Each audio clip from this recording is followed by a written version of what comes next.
Philadelphia voted for Jill Stein last time. How you doing, Mr. President? Good. You've coined the phrase "Make America Great Again." Right. When has America been great for African Americans in the ghetto of America? Are you aware of how tone deaf that comes off to African American community? Well, I can say this. We have tremendous African-American support. You've probably seen it in the polls. We're doing extremely well with African-American, Hispanic-American at levels that you've rarely seen a Republican have.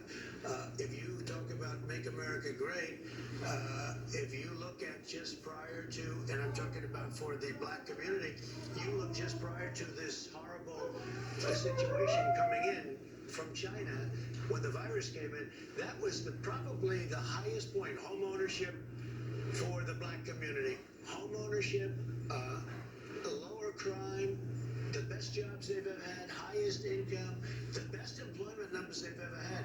If you go back and you want to look over many years, you could just go back 6 or 7 months from now. That was the best single moment in the history of the African American people in this country. I think, I would say. Well, I mean, your statement is they'll make it great again. So historically, the African American experience, especially in these ghettos that have been out redlined, historically, these ghettos that have systemically been set up and treated the way that they have been, the conditions of the drugs, the guns, and everything else that actually created the symptoms for what we see, that you profess to be just democratic cities themselves. These things have historically been happening for African Americans in these ghettos, and we have not been seeing a change. Quite frankly, under your administration, under the Obama's administration, under the Bush, under the Clinton, the very same things happen, and the very same systems and cycles continue to ensue. And we need to see, because you say again, we need to see when was that great, because that pushes us back to a time in which we cannot identify with such greatness. And I mean, you've said everything else about choking and everything else, but you have yet to address and acknowledge that there's been a race problem in America. So if you go, well, I hope there's not a race problem. I can tell you there's none with me, because I have great respect for all races, for everybody. This country is great because of it. But when you go back 6 months and you take a look at what was happening, you can't even compare that with past administrations. When you look at income levels and a lot of things because of the job situation where they had the lowest income, the best unemployment numbers they've ever had, the black community by far. And that was solving a lot of problems. And you know what else was? It was bringing people together. I was starting to get, just before this was, we were having a long run of success. I was starting to get calls from Democrats that, hey, it's starting to work. Let's get together. People that you would never have thought this would have happened with.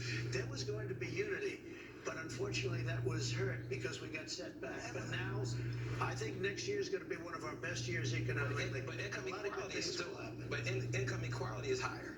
So, I mean, jobs can be produced, but at the same time, in a lot of these big major cities where African Americans are underserved, under-resourced, that's an $8 job. Does not mean that they can necessarily afford to live where they have to live or where they've been living at for the last 20 years. Well, the income inequality, which I agree with you, is a problem. I always agreed with that. But if you look under President Obama and Biden, the income inequality was phenomenal. It was record-setting. It's getting worse now. Well, we're talking about a plague coming in. Before the plague, we were doing very well. Now, we will soon be doing well again because we're going to have a fantastic third quarter. You're seeing the numbers come in. I think you're going to have a GDP that's mid-20s and maybe much higher. Somebody said 35. I don't know. These are all records we're talking about. And you're going to have a very good, economically, you're going to have a very good year next year.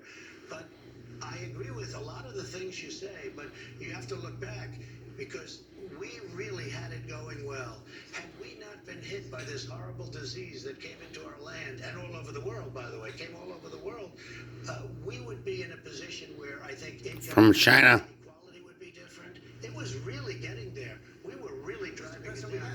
We have to move on. But even before the pandemic, the average black family was earning half of what the average white family was earning. Even if you hold education constant. I can only compare it to the past.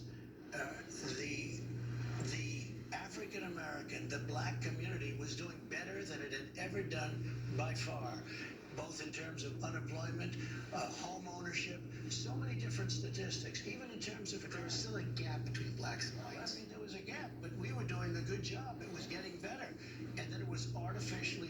down by this disease that came onto our land. Gotta take another break. We'll be right back. The executive power shall be vested in a president of the United States. He shall hold his office during the term of 4 years, and together with the vice president, chosen